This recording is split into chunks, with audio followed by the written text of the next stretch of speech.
What's up, my Jujutsu Sorcerers? It's me, your bad boy Annie, who has finally seen the anime after one entire year, and I'm Minty. I'm still keeping up with the manga. And this is FunUntitled, where we serve every podcast with an FU. Let's get out of the way. Why should you listen to us? Jujutsu Kaisen is like the #1 anime of 2020. We're just some smucks. Was it? Or something, I don't know. I know K&Y was the #1 anime of 2019, then COVID hit and things got fuzzy. I wonder what it is for this year. Well, we got Attack on Titan, final season. I don't even know if that did well. My Academia, season 5. Anyways, because we'll talk about My Academia season 5 later. I think it ended recently, actually. Nah. Yeah. What? That was the season, right? Yeah. So, I watched all the anime. Minty read the entire manga. And the anime. I've seen the anime. Oh yeah, that's you. You went in a void being like, I'm gonna catch up by watching the anime. Alright, first impressions. I read chapter 1 and was like, okay, this sucks. I don't know why Minty told me to read this. And Minty's like, I'm telling you, it's gonna be the next new Naruto. That's what they've been saying. They advertised the shit out of the anime. They were just like, this is gonna be like super awesome. Read the manga before the anime comes out. I'm like, yeah, I should read the manga before the anime comes out. Should have seen the anime first. Oh, anime's so good compared to because if you analyze just chapter 1/episode 1, it is the most bullshit series in the entire world and should not have gotten the green light. Because here's the premise, y'all. Yuji Itadori is a normal high school boy who can run faster than a car just for shits and giggles. He's doing nothing with his life until his grandpa dies and says, hey, do something with your life, Jesus. And he's like, you know what, Grandpa? My whole goal in life is to make sure everyone has the kind of death they want. You want to kill yourself? That's fine. If someone's gonna murder you? No. And I'm just like, what kind of paper-thin morality do you have, boy? He's not compelling. I mean, Yuji just kind of fast forwards through everything, all the character growth. So he just like is already dead. But I'm like, take me on a journey. Make me want to care. Because all honestly, this guy just seems like a Mary Sue. Then he eats a Sukuna finger and surprise, it's a demon finger meant to like control you, but he overpowers it with plot armor. So they're like, alright, just join Jujutsu High School. You know, we'll just watch over you because now you have a demon finger in your tummy. You know, I forgot about the premise because if you read the manga, it never comes up again. But it's actually a pretty good premise. Like, I really like it. Because the whole idea is that they can't destroy these fingers because they're too powerful. So what they want to do is they want to have Yuji eat the fingers and then they'll kill Yuji. But Yuji has to, you know, kind of prove himself along the way because they could kill him at any moment. I'm like, damn, that's a pretty good concept. Except they never bring it up after the first episode or two. I mean, Blue Exorcist did the same exact thing, right? Blue Exorcist did the same. I mean, I get that there's an overarching plot, but I would like to be reminded of what it is. Because, you know, like Naruto, he wanted to be Hokage. That was always there. You always knew that he wanted to do that no matter what. Like, that was the bottom line. But, you know, he had, like, other things to do. He had to, like, go get Sasuke, defeat Orochimaru, defeat the Akatsuki. But it's like, no matter what, he still wanted to be Hokage. But, like, Yuji, it's like, wait, I totally forgot this whole thing about fingers. Because it is not a series that goes finger by finger. It's like 1, 2, 6, 20. Oh wait, what is the pros of Jujutsu Kaisen? The animation is so legit. Oh my, okay. It's amazing. Like, holy shit. When the pop music kicks in and they're like doing cool ass action scene, I'm like, that's the most bomb ass thing I've ever seen in all of anime. I love when animes go into like a little rap music. Oh yeah. Because Asian rap music is just kind of unique because, you know, like you hear a lot of black rap music and white black music and that's fine obviously. But then like Asian rap music is just totally different and you don't hear that a lot unless you go specifically looking for it. Like in My Hero Academia, they have the famous All Might theme when you say run. And like, you know, when you hear that theme, you know All Might's gonna be badass. But Jujutsu Kaisen doesn't really have a theme for anyone, so you know that when the beats start picking up, that's when you should get excited. It was really jiving during that scene against the cursed paintings. And when Yuji and Todo was fighting against Hanami. Oh, the Kyoto Goodwill event, they really like turned it out. It was so good. So the anime is really good. Like, it saves this manga. It can save any manga with this quality. I have a question. What's up? The Curse Energy Aura look. It's basically like a translucent color surrounded by black ink outline. Yes. Do you like that aesthetic? Here's the thing. In Fairy Tail, when they did magic, they added those sorcerer rings, and everyone loved that in season 1. And like, you know, you got that glitz and glam. I was never really a fan. I didn't think we needed it. So, I actually liked it too in Fairy Tail.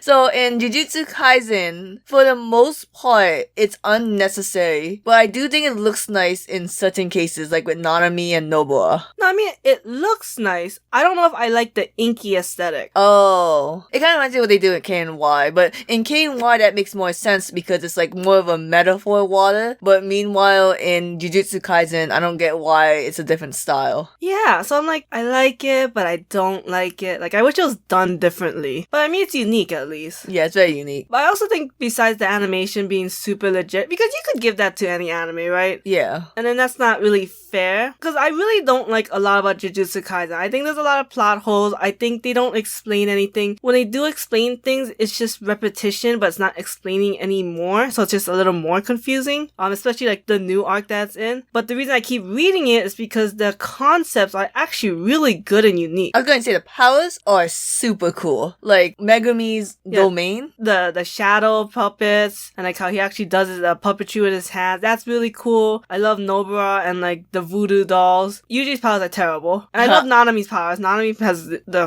super cool ratio power. Gojo's one's okay. Gojo is cool as long as you don't try and make sense of it. Yeah. But otherwise it's, I mean, to call it red, blue, and purple, like the fuck. And then the other thing that I really don't like about Jujutsu Kaisen though, and the anime did not fix, was that I still don't like the enemies. Nah. I mean, it's hard, right? If you're giving shit, you get shit. Mahito is one of the worst villains in my opinion. Is that the one who got bullied? No, Mahito is the one who can change shape. He's the one who fought Nanami. Yeah, so all the curses, they manifest negative fears and stuff, so he represents the hatred of humans, right? Which is, technically, it's all spirit. Yeah. Or all curses. They're all the same thing. That I guess they just manifest differently and from throughout different situations. I don't know how Mahito specifically got born. I don't know why he's so special. He's not technically the main, I mean, he's the main villain for the anime, but he's not like the ringleader. You know, it's that monk dude. Oh, okay. He's the ringleader. I always thought, like, there's this little monk dude, he goes to a cafe with a volcano guy. I was like, that's a bitch boy. That's a bitch boy if I ever saw one. No, yeah, he's the leader. They go more into the manga, of course. They'll probably go over it through season 2 when they get there. But I think, I don't know, I mean, the big plot points of Jujutsu Kaisen that are plot holes. Obviously, why is Yuji so great? Like, that makes no sense whatsoever. I never thought the 3 kids were that tight. No, they weren't. And they try to make it seem like, because later on you'll see like, oh my god, there's these flashbacks, and oh my god, there's them hanging out. But I'm like, you don't see them together that often. And these arcs are really short. Because you see them in the one where they go to the juvenile detention, and that's like an episode or 2. Then of course there's the one with the bridge, and like they kind of all had their own separate battles. Like I know Nobara and Yuji fight kind of together at the end, but it's still 3 separate battles. So I never felt like the 3, I mean, they mesh well, personality, supposedly. I just don't see it through my own, like, observations. My problem with the 3 characters is that none of the past really makes sense into, like, how it formed them to they are today. Like, Megumi's whole spear is that he should be able to choose who he saves, right? And he should be able to save everyone equally. Now, if you gave that model to the kid who,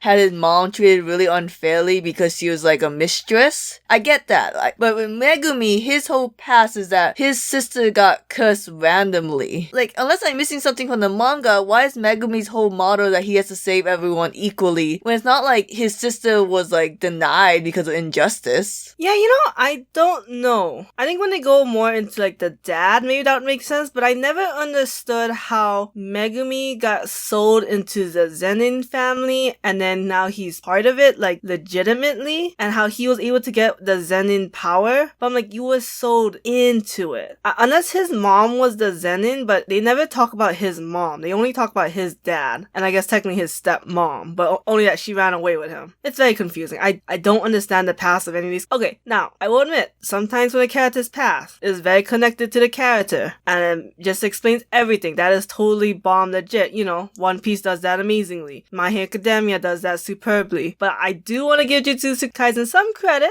in that they made it very simple for some of them. Like Nobara's one, very simple. Because some series try to make it so deep and complicated and overwhelming. I'm like, I'm over it. I don't need a whole episode of your shit. I don't know, but I think there's 3 times they brought up the fact that she came from the the rural areas, aka the Hicks, and now she's in the city because she wants to get away from all the toxicity in the rules. But it's like, how does this affect? Like, why are you remembering this in the middle of battle? Who gives a shit? Yeah, I don't know how that girl really connects into everything, except just to solidify that she's probably a lesbian, but... Oh.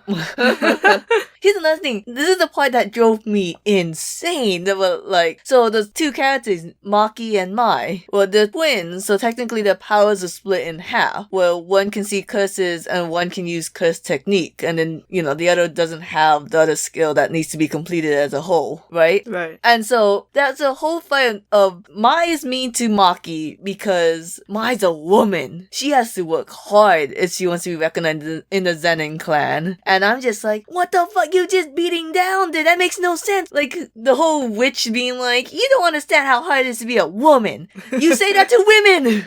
You don't say that to men. Why wouldn't you say that to a man? I don't know. I thought that was weird. I thought it was gonna be the whole, like, oh, Mai was mad at Maki because Maki left her. It didn't seem to go that route. It seemed to go the route that, like, because Maki became a Jujutsu Sorcerer, then Mai had to do it too, and she didn't want to do that. And I'm like, but why did you have to do it? I mean, it kind of touched on that when, like, they did that flashback of them as kids, and Maki's like, hey, grab my hand. I'll never leave you. I'm your big sister. And then Mai, like, falls unconscious going, you liar. I mean, a touch and a full explanation. You know what I mean? Like, sometimes you just have to spell it out, because otherwise what you're giving me is the only thing I can interpret. Yeah. I don't like to do too much, like, oh, you just gotta read between the lines, or, like, unless you're gonna have, like, a ton of supporting evidence, I don't want to just, like, connect A and B. Come on, English lessons. You gotta learn to do that. Yeah, but English lessons is all about having a lot of supporting points. Yeah, like, I guess, why did Mai stay? I don't know. The series is very confusing. And it's like, there are the 3 families, but they don't talk about the 3 families. They talk about one family. And it's very annoying. Zenin is 1. Yep. Satoru's the 2nd, which is Gojo. And the 3rd is the blood manipulation kid, the Kamo. Those are the 3 big families. But it's like, what is the point of the 3 families? Why do we talk about these 3 families? Like, Japan is obsessed with the idea of, like, these 3 big families. I would love to know where that's from, but it just, I don't know, it has no place in Jujutsu Kaisen. Okay, I'm gonna bring up some things. You tell me what your opinion on them. Okay. What is your opinion on Sukuna as a character? I absolutely hate Sukuna. I think he's just too capricious and too hedonistic, too just, like, wanting to do his own thing, but there's, like, no reason behind any of it. Like, there was no reason behind making a deal with Yuji. There's no reason to keep him alive. What is this connection with Megumi he has?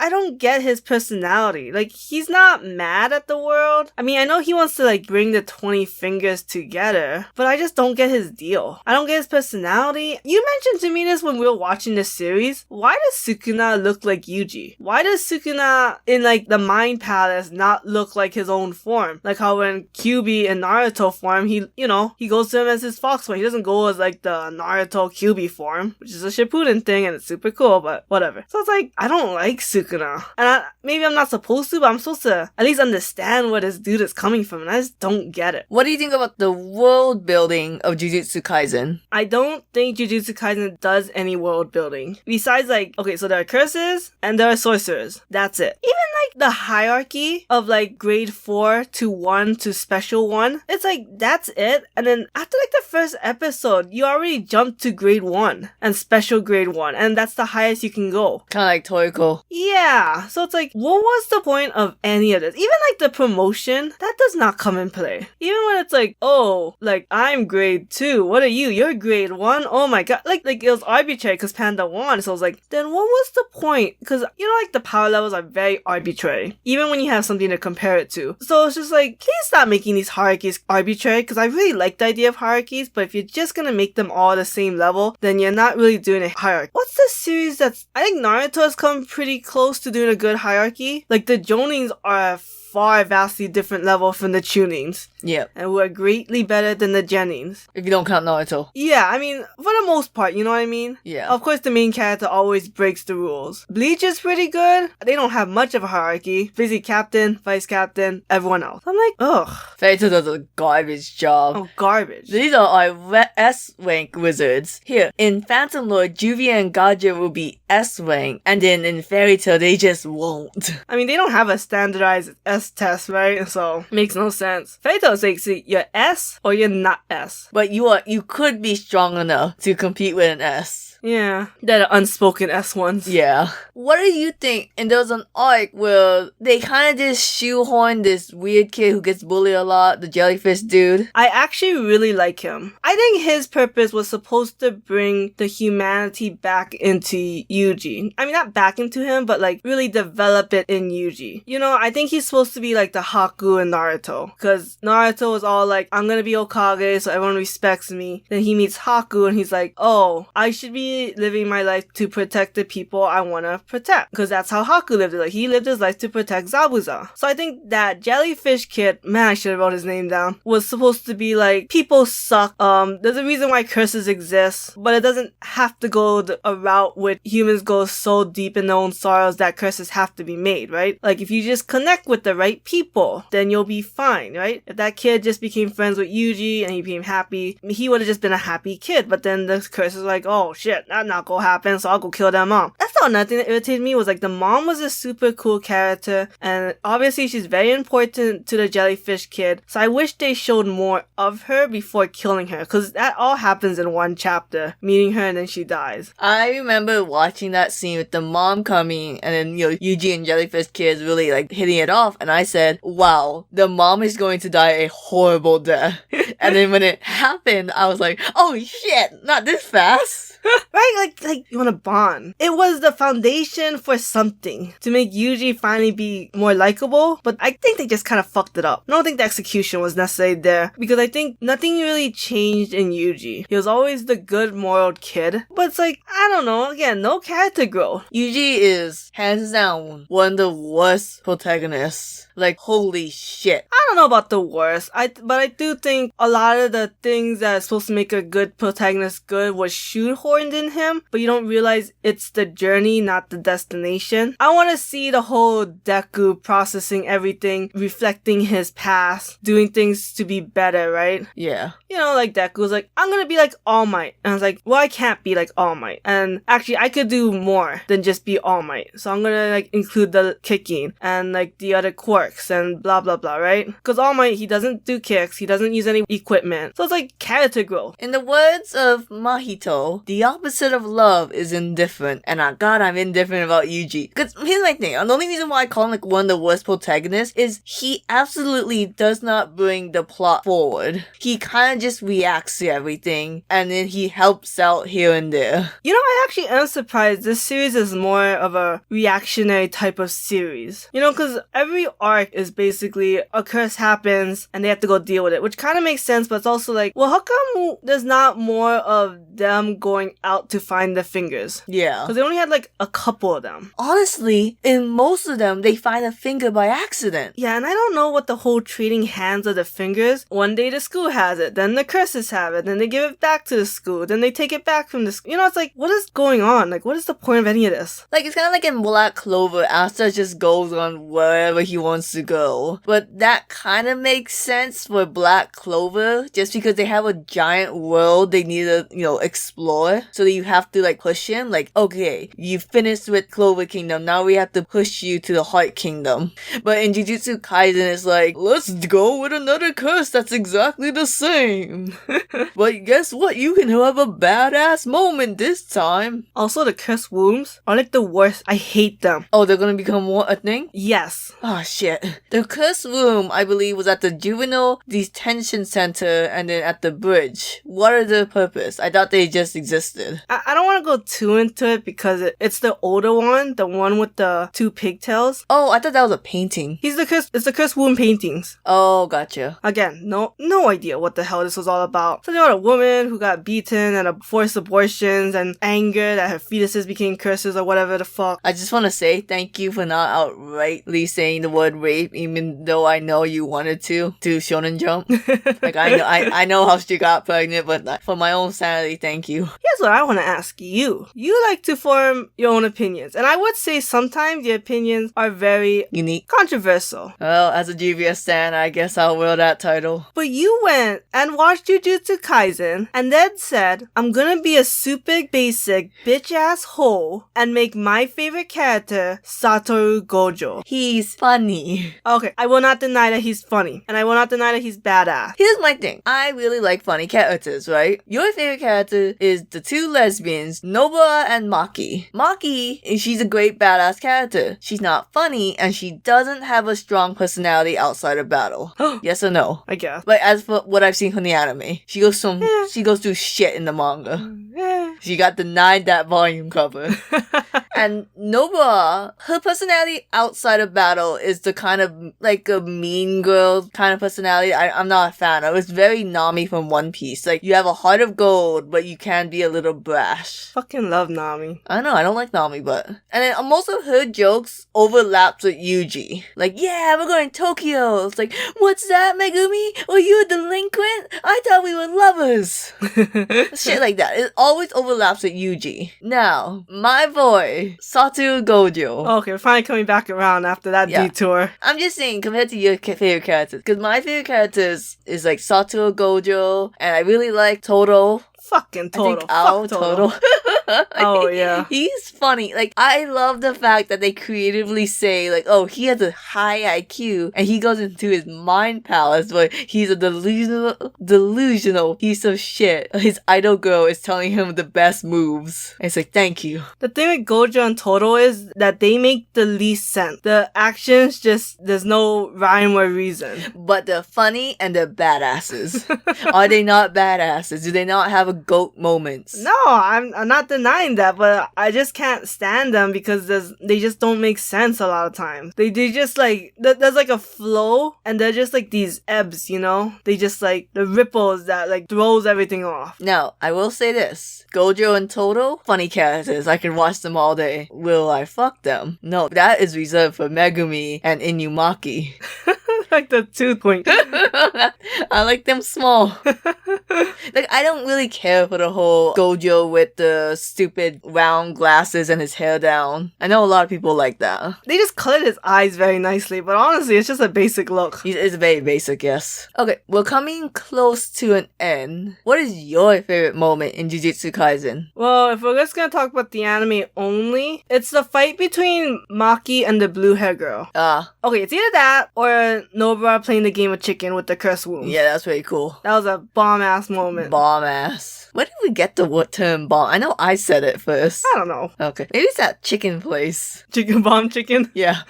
And obviously, my favorite moment is when Toto and Yuji was fighting Hanami, because I thought that was funny and cool. That's a good one, actually, yeah. Now, don't get me wrong. I really do like the bridge arc with the whole playing chicken with the paintings and Megumi again doing his incomplete domain expansion. But I thought the bridge arc was like completely useless. No, yeah, that arc is garbage. So I feel like you just had those scenes just for them to look cool, and then it didn't really do anything. Yeah, they're really the bridge arcs of the good arcs. Yeah, we did it, boys. We made a joke. Oh, wait, if you had to say one thing that people should look forward to in season 2, what would it be? Megumi's dad. Megumi's dad.